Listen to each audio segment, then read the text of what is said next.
Che, ¿sabe que el domingo pasado celebramos la Pascua de Resurrección? Esa es la Pascua que, no sé, entre comillas podríamos decir, la iglesia cristiana celebra, porque recordamos la resurrección de Cristo, pero la Pascua en realidad es una fiesta judía, que sí, esa fiesta hablaba de Cristo, ¿sí? Y esa fiesta en nuestros días, esa fiesta se llama Pesaj. Y la fiesta que se llama Pesaj o Pesaj es una fiesta que duraba 7 días, ¿sí? Desde el 14 de Nisan, que es un mes del calendario hebreo, durante 7 días se celebraba. En estas fechas, en nuestro país, bueno, no en nuestro país, en el mundo hoy, con el calendario gregoriano con el que nosotros nos manejamos, comenzó el 19, ¿sí?, de abril y terminó ayer. Ayer terminó la Pascua, la verdadera Pascua, la Pascua judía. Y sabe que la Pascua, en esos 7 días, la Pascua era una de las fiestas peregrinas que se la llamaba. ¿Sabe por qué peregrinas? Porque todos viajaban a Jerusalén, donde estaba el templo. Entonces, el primer día era Santa Convocatoria, es decir, ese día era feriado, para que nos entendamos en nuestros términos modernos. Ese día era exclusivo para adorar al Señor, ¿sí? ¿Por qué? Porque ellos recordaban que habiendo estado su pueblo 400 años esclavos en Egipto, un día Dios escuchó su clamor, Dios escuchó su necesidad y envió a Moisés, ¿sí?, para que Faraón les diera la libertad. Faraón se endureció su corazón y Dios tuvo que tratar con Faraón duramente a través de lo que conocemos acerca de estas plagas que sufrió el pueblo de Egipto. Pero la última plaga fue la plaga de la muerte de los primogénitos. Pero la palabra del Señor dice que los hebreos que vivían, por llamarlo así, en un sector, en una pequeña ciudad, en un gueto, ¿sí?, llamado Gosén, nunca las plagas llegaron allí. Pero venía una plaga muy fuerte, que era la muerte de todos los primogénitos. Todos los que abrieron matriz iban a morir, sean animales o sean seres humanos.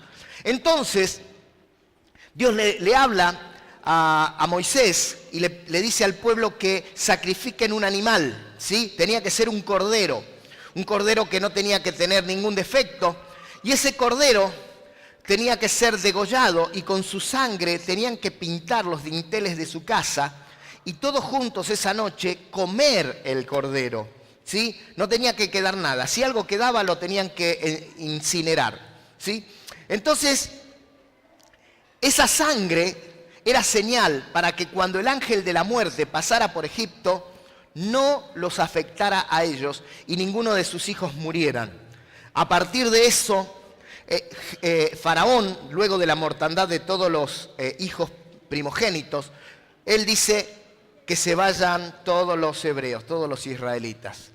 Así que ellos a partir de ese día recibieron la libertad de la esclavitud. Y sabe una cosa, nosotros también un día recibimos la libertad de nuestra esclavitud. ¿De qué esclavitud? De la del pecado. Antes estábamos esclavos bajo el pecado, pero el Señor vino a darnos libertad. Dios quiere que seas libre, libre de todo lo que te ata, libre de todo lo que te atormenta, libre de todo lo que te arruina, libre de todo lo que te enferma, libre de todo lo que destruye tu familia, tu hogar, tus finanzas. Él vino a darnos libertad. ¿Cuántos dicen amén? Y Él fue el Cordero. Su sangre derramada en la cruz fue la sangre que Dios vio para que tú y yo seamos libres. Y usted sabe que venimos hablando, desde mi parte, yo lo vengo a continuar porque me fui, pero encontramos en el Salmo 22, hoy voy a continuar con los salmos, el domingo que viene le prometo que vamos a hablar del 23, así que escuche bien el 22 para que el 23 lo agarre preparado.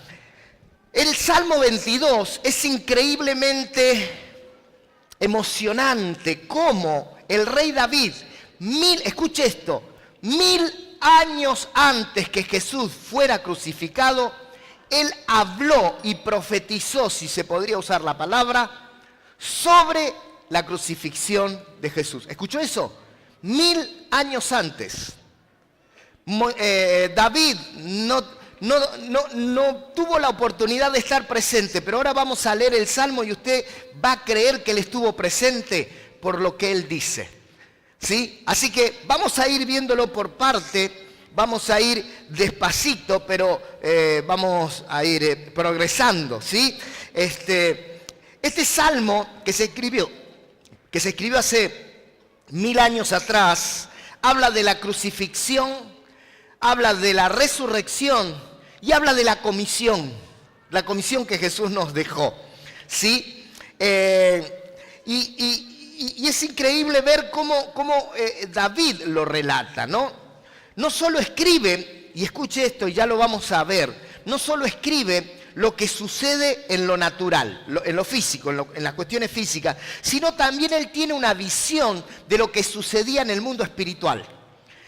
Entonces esta noche yo quiero que usted me ayude a captar lo que David nos quiso dar, el mensaje que David nos quiso dar, para poder entender. Nunca vamos a llegar a entender la magnitud completa, pero quiero que en esta noche usted entienda un poquito de lo que Cristo hizo para darle a usted libertad.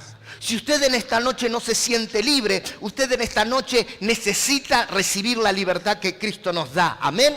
Y si usted ha recibido la libertad, usted en esta noche necesita celebrar esa libertad porque Cristo nos hizo libre. Amén.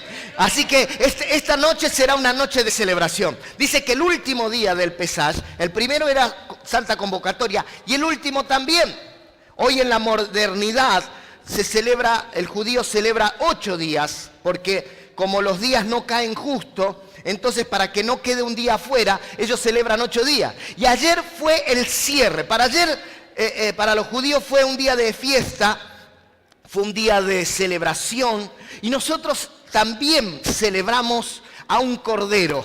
Y es el Cordero de Dios que quita el pecado del mundo. Es Jesucristo el que fue entregado por nosotros. Y quiero que me acompañe y vamos a leer al menos primero los 2 versículos primero de este Salmo 22. ¿Me está siguiendo? Si tiene su Biblia me acompaña. Amén. Aquellos que traen para anotar, quiero que anoten. Esta noche quiero que usted se lleve lo que Dios quiere para ustedes. Dice así: Dios mío, ¿por qué me has abandonado? Lejos estás para salvarme, lejos de mis palabras de lamento. Dios mío, clamo de día y no me respondes, clamo de noche y no hallo reposo. Estas palabras que acabamos de leer son las palabras que dijo Jesús, exactamente las mismas palabras que Jesús utilizó en la cruz. Jesús, cuando estuvo en un momento en esa cruz, él dijo: Padre mío, ¿por qué me has desamparado? Él sintió el pánico, él sintió la desesperación de sentirse solo y abandonado. Vio que cada vez que se aglutina mucha gente, en esas grandes masas de gente, donde por haber una gran masa de gente nos sentimos medios apretujados, ¿sí? Se imagina en un gran evento donde toda la gente sale a la vez, o donde la gente camina como en la playa, todos en pleno enero, en verano. Normalmente nosotros tenemos a nuestros niños y tenemos cuidado de no perderlos, ¿sí? Porque hay mucha gente. Pero ha pasado muchas veces que algunos de los padres se descuidaron y el niño se perdió, ¿sí? El niño se perdió y se imagina. Yo quiero que piense un poquito en ese niño, póngase en los zapatos del niño. En ese momento el niño ahí viendo la multitud, tanta gente, tantas caras, gente que viene y que va y no ven a papá y a mamá. Y cuando son pequeños, ¿sabe lo que piensa un niño? Mi papá se fueron y me abandonaron. Pobrecito, ¿no? Se pone un poquito en los zapatos del niño. Bueno, quiero decirle que en una magnitud mayor, Jesús sintió la soledad del abandono de su Padre.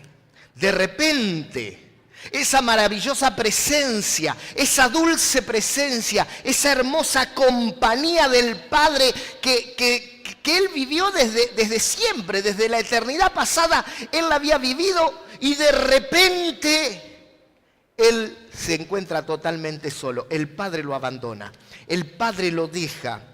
Un gran vacío se apodera de Jesús, un gran sentimiento de soledad. Y no solo eso, sino lo peor del caso que se oscureció, porque se acuerda que dice la palabra del Señor en Mateo 27 que se oscureció el sol. Dice que en ese momento se hizo de noche. Y ¿sabe una cosa? Ese oscurecimiento fue el oscurecimiento que en el alma Jesús experimentó por esa gran soledad. Él no tenía ya al Padre de su lado. Parecía que las tinieblas estaban ganando. Era una representación no solamente física, sino espiritual, de que las tinieblas estaban tomando dominio.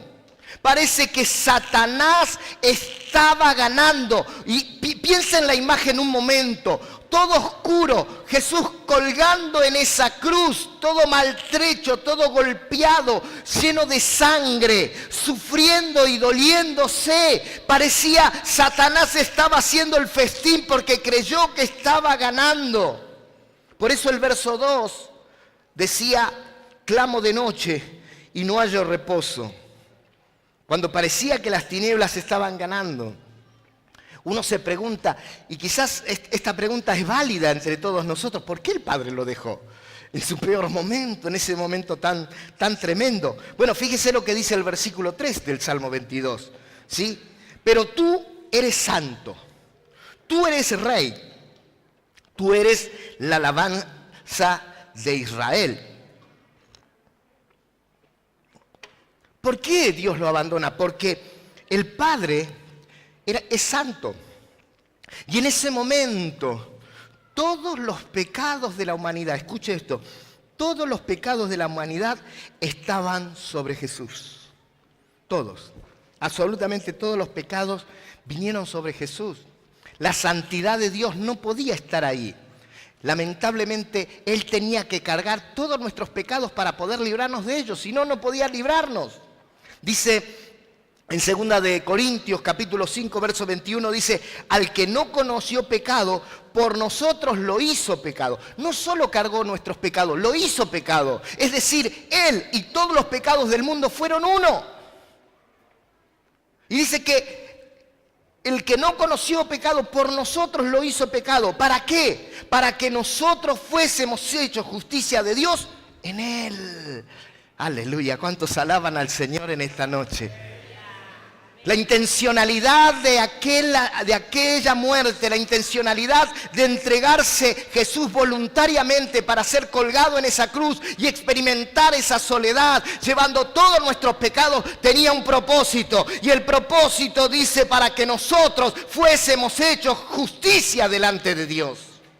Tú y yo hoy podemos entrar a la presencia de Dios por causa de ese sacrificio, por causa de que Él se entregó por nosotros. Él cargó todo el pecado y por causa de eso, de ser uno con el pecado mismo, nos justificó para que nosotros seamos justificados. Y lo peor del caso es que en ese momento nadie lo entendió.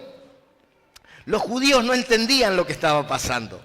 Los discípulos menos.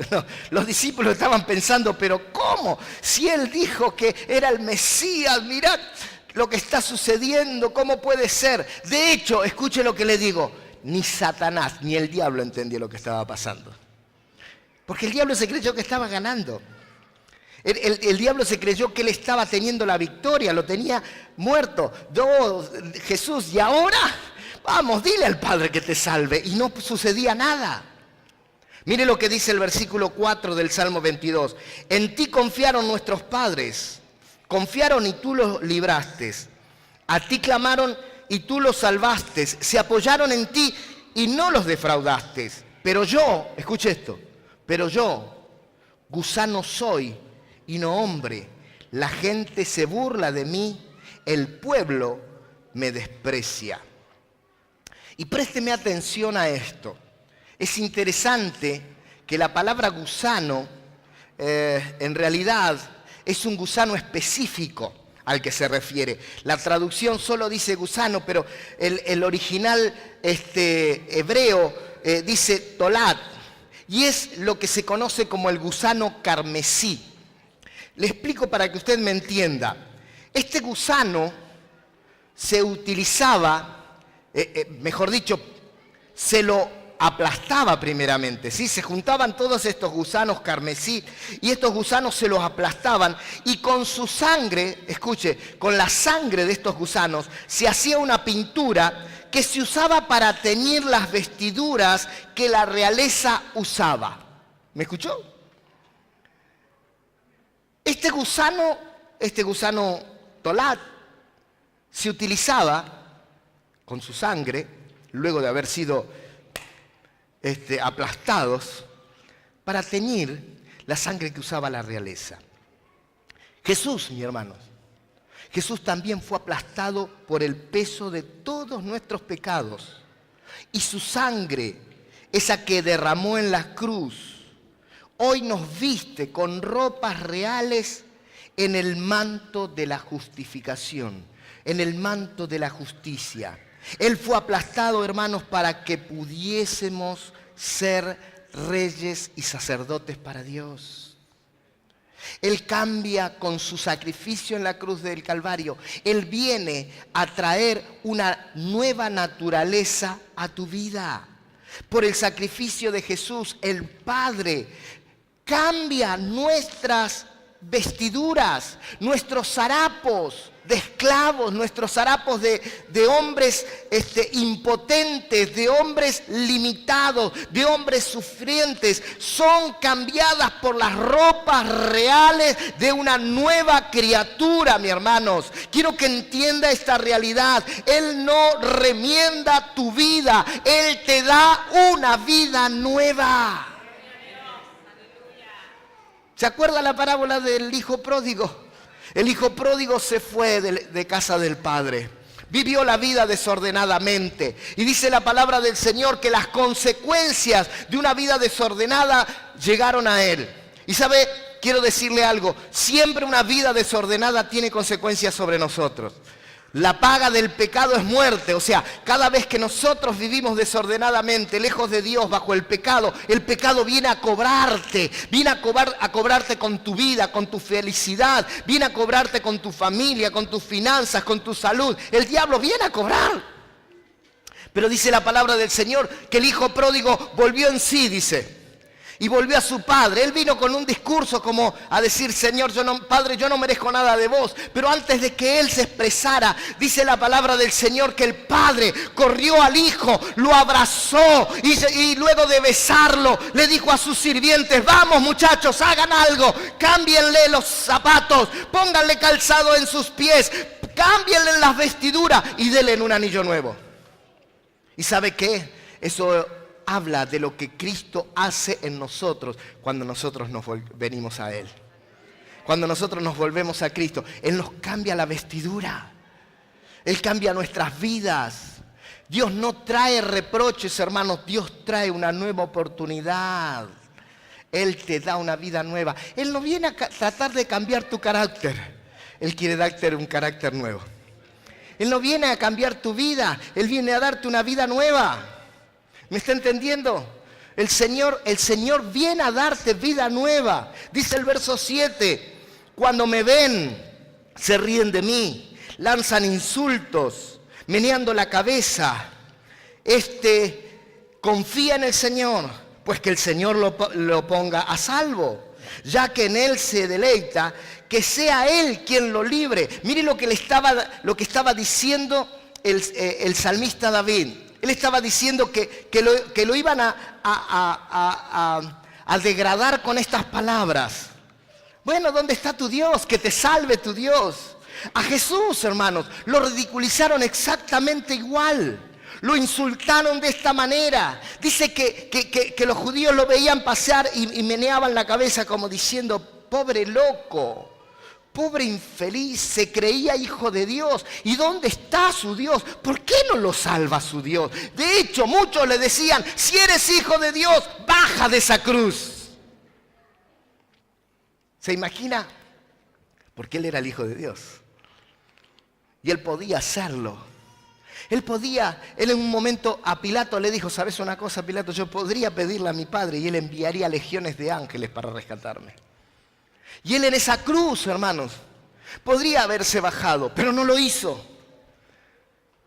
Y no es porque los clavos lo sostenían, porque lo que realmente sostuvo a Jesús en esa cruz, por lo cual él no se bajó, fue el gran amor por ti y por mí, porque él sabía que si él entregaba su vida, nosotros podríamos encontrar la salvación. Bendito sea el amor de Dios, aleluya.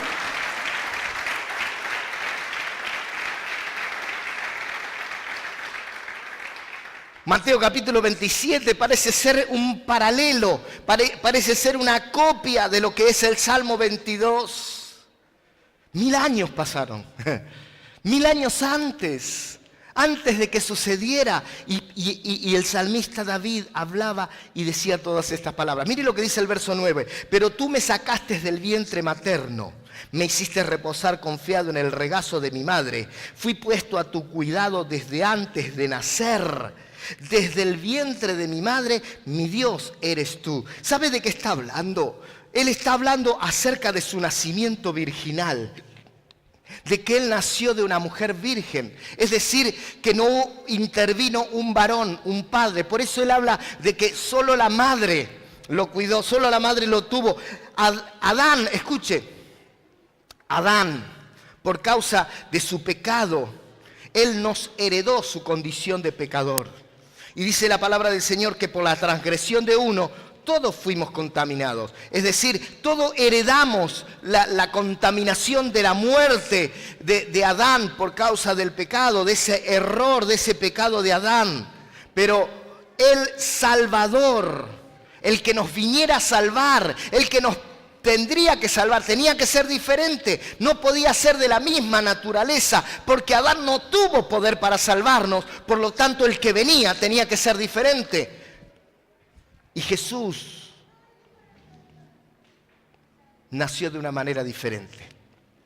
¿Sabe qué? Esta condición de Adán o esta situación me hace acordar a la religión, porque la religión pretende traer una respuesta espiritual, ¿sí? Con sus teorías que son correctas, con sus palabras que son bonitas, que parecen piadosas, pero no tienen poder para cambiar las vidas. Al contrario, cuando vemos a los hombres religiosos pecando igual o peor que nosotros, nosotros decimos, y este me habla de cambio de vida. Este me habla de que Dios puede cambiar la vida. Si mira lo que hace, mira cómo vive, mira cómo trata a su esposa, mira cuál es su conducta. ¡Wow! Pero Jesús tenía que ser distinto. Jesús tenía que marcar una diferencia. Y Cristo, que nació de una virgen, solo Él nos puede dar salvación. Solo Él te puede dar una vida nueva. Y en esta noche ese Cristo sigue viviendo y Él tiene el poder para hacerlo también hoy en día. Si te necesitas una nueva vida, mi hermano, hoy Jesucristo está en este lugar para darte esa vida nueva. Aleluya. ¿Sabe por qué? Porque Él murió en la cruz por ti y por mí.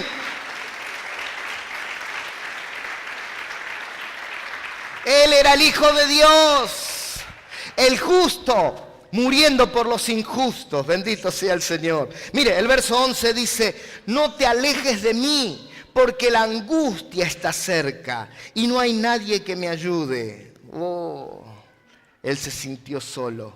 Él está totalmente olvidado. Pero aunque él se sintió solo, no estaba solo.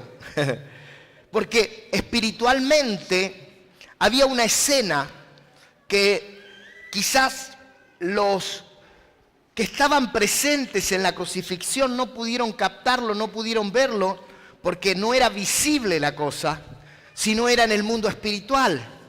Y es increíble que 1000 años antes el salmista David nos describe esa situación espiritual, ¿sí?, con una analogía. Y acompáñeme en el verso 12, dice de esta manera: muchos toros me rodean, fuertes toros de Basán me cercan, contra mí abren sus fauces, leones que rugen y desgarran a su presa. David en este versículo nos está dando el vistazo de esa imagen espiritual. Estos toros, estos leones representaban a Satanás y a todos sus demonios burlándose de Jesús, gritándole a Jesús, chillando contra Jesús, diciéndole: y ahora vos que nos echaste fuera mientras estabas caminando sobre la tierra, ahora ¿dónde está tu Dios para que te salve? Vos que sanabas a los enfermos, ¿dónde está tu Dios? Dime dónde está tu Dios. Si eres hijo de Dios, dile que te salve. Imagínense los demonios encolerizados ahí en una especie de gritos de victoria, insultando a Jesús en la misma cruz, colgado en la cruz. Qué escena realmente difícil de digerir, qué escena complicada de entender.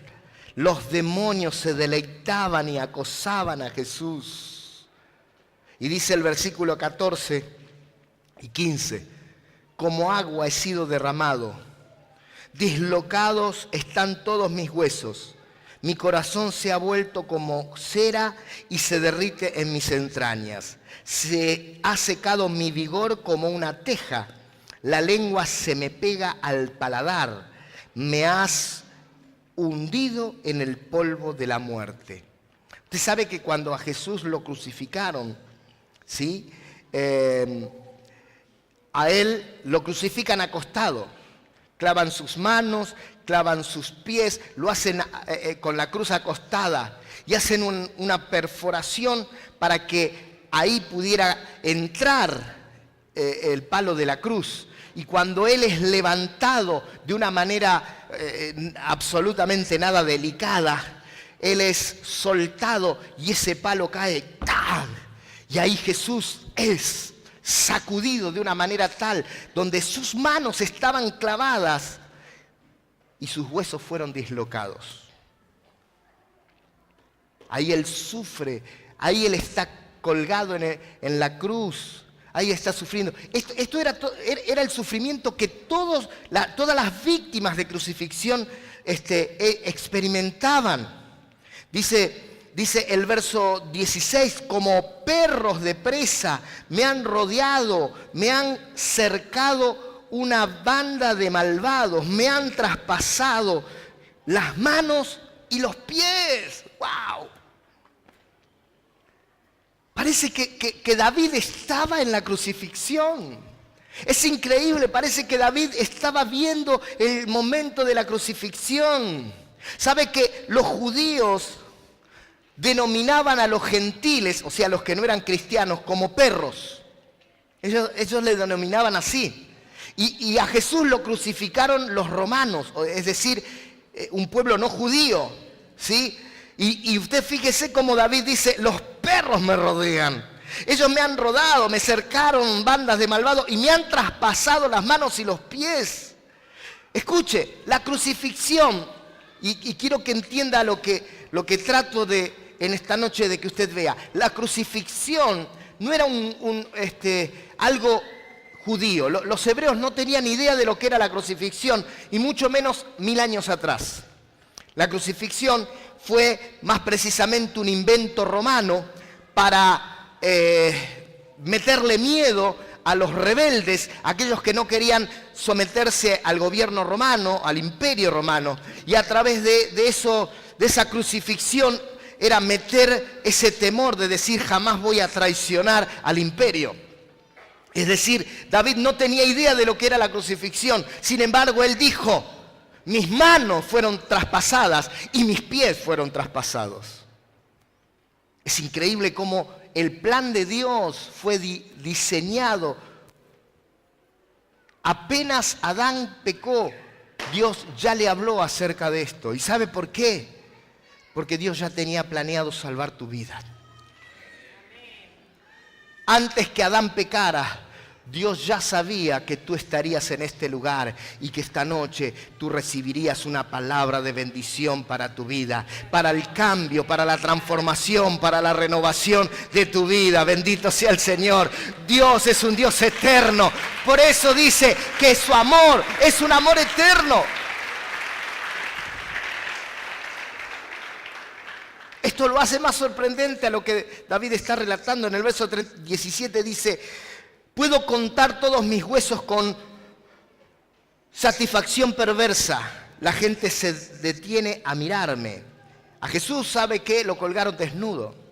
Nosotros tenemos la imagen de Jesús en un pañal o algo parecido, ¿no? Pero Jesús no tenía eso. Jesús fue colgado absolutamente desnudo, sus genitales estaban a la vista, Él estaba totalmente desnudo porque la intencionalidad de este sufrimiento era la vergüenza, el escarnio. Y a Jesús lo colgaron así. ¿Y sabe por qué? Por amor a ti. Dice Juan 3:16, porque de tal manera amó Dios al mundo que ha entregado a su Hijo unigénito para que todo aquel que en Él crea no se pierda, sino que tenga vida eterna. Es el amor de Dios por nosotros. Todo es por amor a ti, por amor a mí. Verso 18, se reparten entre ellos mis vestidos y sobre mi ropa echan suerte. Esto fue lo que sucedió exactamente, así de exacto. Es impresionante. Y todo esto fue por amor a ti, por amor a mí. Dios nos ama tanto que Él entregó lo que más valor tenía. Él entregó lo mayor que tenía, entregó a su Hijo. Y dice el verso 19, pero tú, Señor, no te alejes.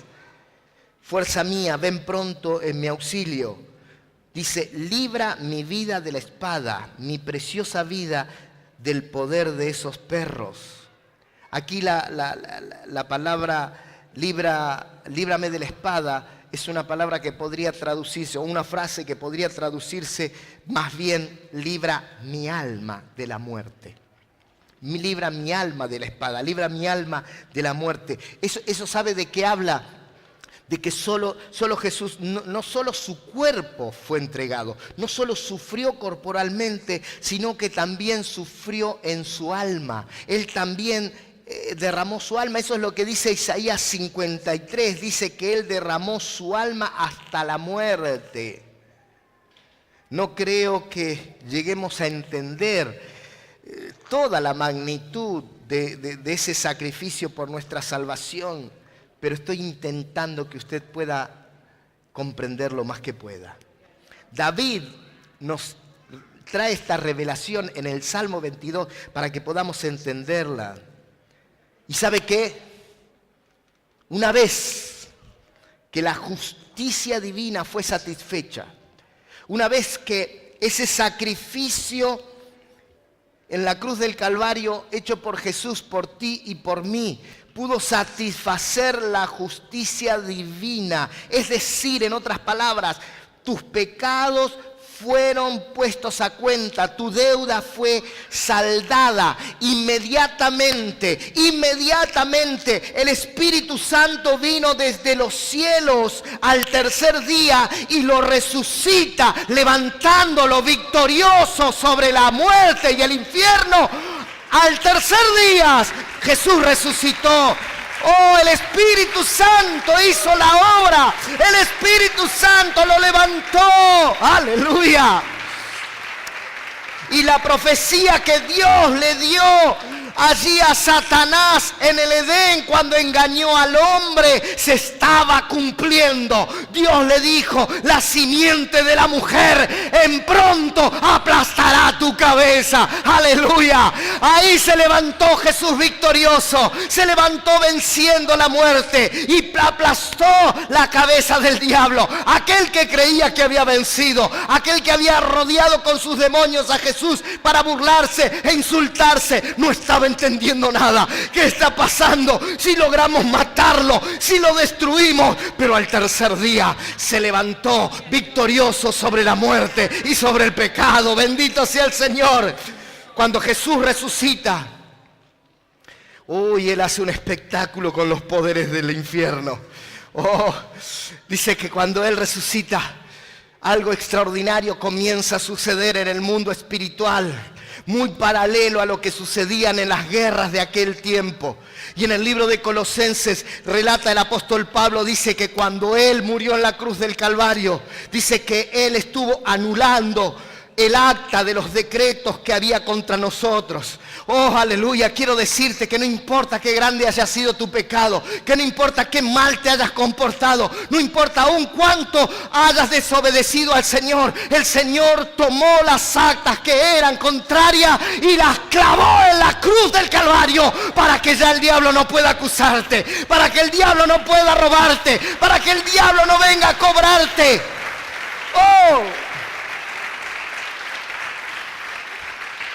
Dice que las quitó de en medio y las clavó en la cruz. Y dice que despojándolo a los principados de toda potestad. O sea, ellos tenían poder y ahora no lo tienen, les fue quitado. Vení, pastor, vení rápido. ¿Vio cómo cuando un soldado es degradado, cuando un general es degradado, cuando un militar de alto rango es degradado, viene su alto mando y comienza a arrancarle sus condecoraciones, todo lo que había ganado les quitado, les sacan, y todo lo que generaba autoridad, las jinetas que nosotros les llamamos, les fueron quitadas, y a partir de aquel momento aquel hombre que tenía tanta autoridad ahora es nadie. Así el Señor tomó a Satanás y a todos sus demonios. Ellos tenían potestad por causa del pecado del hombre. Ellos tenían potestad por causa de que habían engañado a Adán, y Adán había entregado la potestad que le había sido dada. Él tenía ahora la potestad sobre ellos, pero en aquel día, dice la palabra, fueron despojados los principados de toda potestad y los exhibió públicamente, triunfando sobre ellos en la cruz del Calvario. Aleluya. Él tuvo la victoria y hoy nos hace a nosotros más que vencedores. Denle un fuerte aplauso al Señor, por favor. Gracias.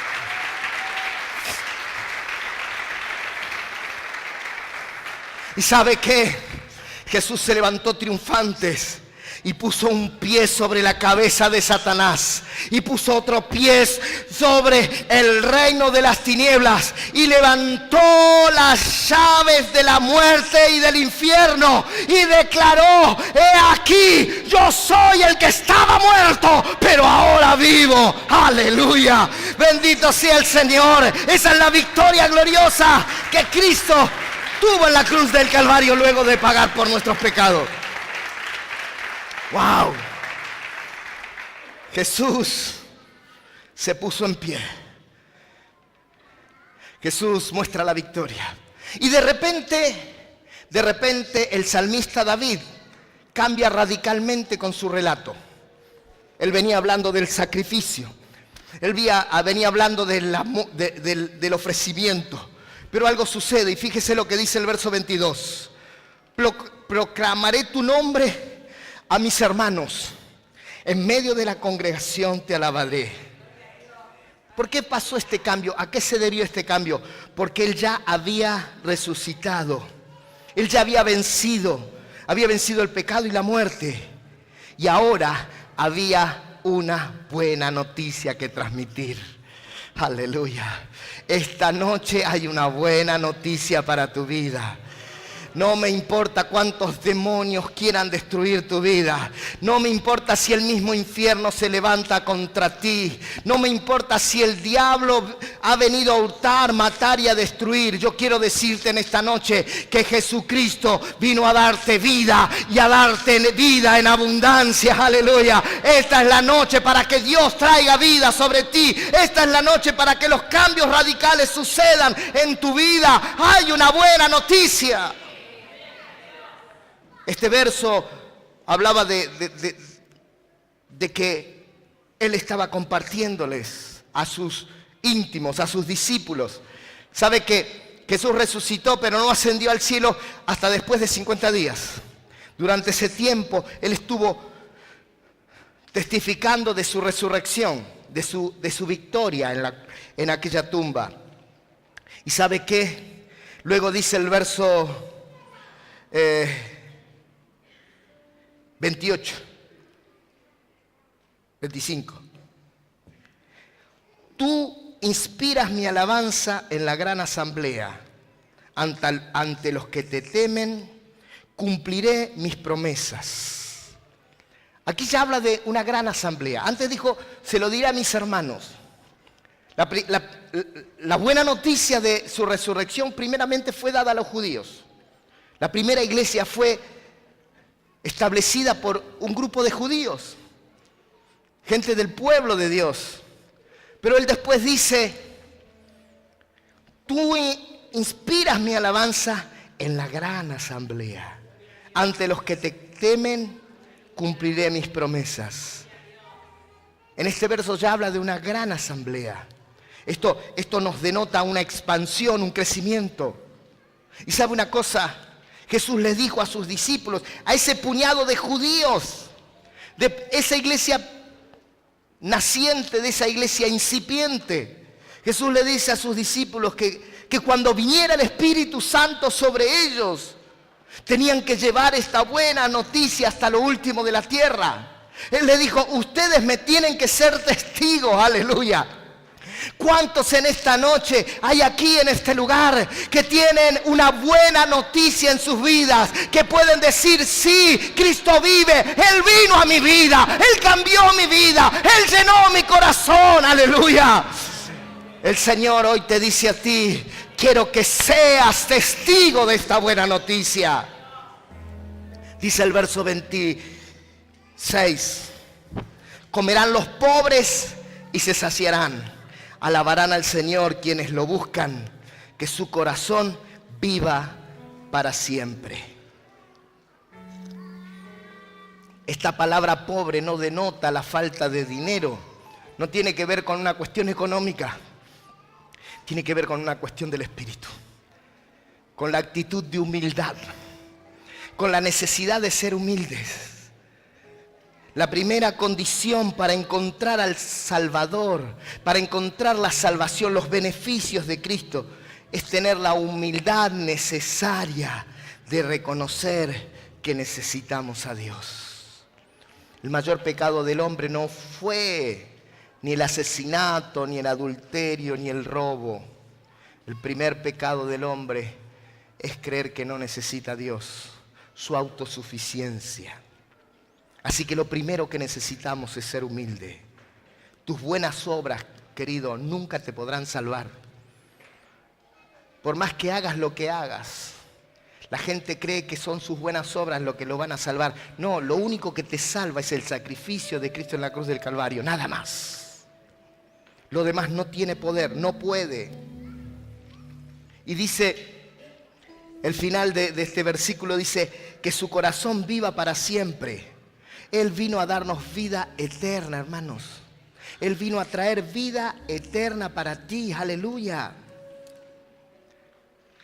Pero para que el Evangelio se manifieste en nuestras vidas, nuestro corazón tiene que estar involucrado. Es decir, no es cuestión de simples palabras, es cuestión de poner el corazón. Es cuestión de tener fe. Romanos 10 dice, esta es la palabra que predicamos, que si confesás con tu boca que Jesús es el Señor, pero creyeres en tu corazón que Dios lo levantó de entre los muertos, serás salvo. Porque con el corazón se cree para justicia, pero con la boca se confiesa para salvación. No es una cuestión de palabras solamente. Dice que había un matrimonio que tenía un lorito en casa. Y este matrimonio lo enseñaron al lorito a decir Jesús es el Señor. Así que después de un tiempo, el lorito, cada vez que alguien llegaba, él decía, Jesús es el Señor. Bueno, usted sabe cómo lo dice el loro, ¿no?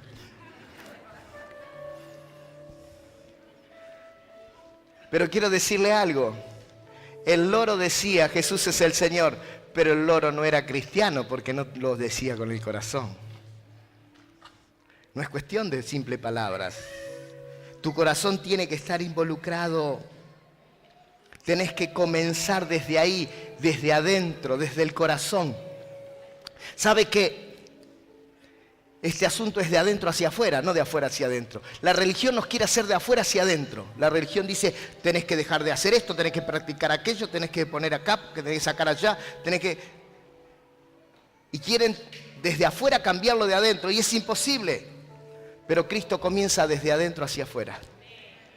Por eso en esta noche Dios te dice, escúcheme, Dios te dice en esta noche una sola cosa. Dame, hijo mío, tu corazón. Cuando tú le das tu corazón al Señor, nunca habrá problema con servirle, con darle tu tiempo, con darle tu esfuerzo, con darle tu consagración, con darle tu dinero. La gente tiene problemas con el dinero porque no le ha dado el corazón al Señor. Pero cuando le das tu corazón al Señor, le decís, Señor, todo es tuyo. Dios nos cambia de adentro hacia afuera. Nosotros nacemos en el Espíritu. Nicodemo no lo pudo entender cuando Jesús le dijo, tienes que nacer de nuevo. Él creyó que era algo natural, de lo de afuera. No, el Señor le dijo, es del Espíritu. No es algo intelectual. Escuche, el Evangelio no es algo intelectual. ¿Usted cree que porque tenga, no sé, mucho conocimiento?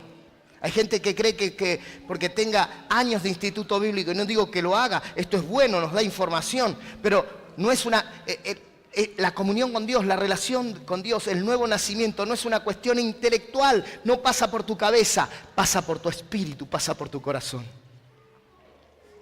Y esta noche Dios desafía que le des tu corazón. El verso 27 dice, se acordarán del Señor y se volverán a Él todos los confines de la tierra. Ante Él se postrarán todas las familias de las naciones, porque del Señor es el reino. Él gobierna sobre las naciones. Amados,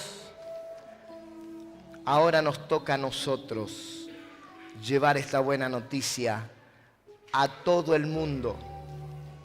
Y quizás usted dice, pero que entonces me tengo que ir a China, me tengo que ir a la India, tendré que ir a Pakistán. No, quizás si Dios te llama, ¿por qué no? Pero Dios quiere que vayas a tu mundo. El mundo que tú habitas. Ese mundo donde tú trabajas, ese mundo donde estudias, ese mundo donde te relacionas con amigos, ese mundo donde te relacionas con familia. Dios quiere que vayas a ese mundo y que puedas llevarle las buenas noticias. Y no está diciendo que vayas y le prediques teología. No, solamente usa tu testimonio. Contale a la gente de dónde te sacó. Contale a la gente cómo Él cambió tu futuro. Contale a la gente cómo Él llenó tu ser interior. Contale a la gente cómo hoy sentís la gloria de Dios y la presencia de Dios viviendo en tu vida. Hay un mundo necesitado, como un día tú estuviste necesitado y alguien te llevó las buenas noticias. Y cuando ellos lo conozcan, cuando ellos tengan la experiencia de conocerle, dice el verso 29, festejarán y adorarán todos los ricos de la tierra, ante Él se postrarán todos los que bajan al polvo, los que no pueden conservar su vida. La posteridad les servirá. Del Señor hablará a las generaciones futuras.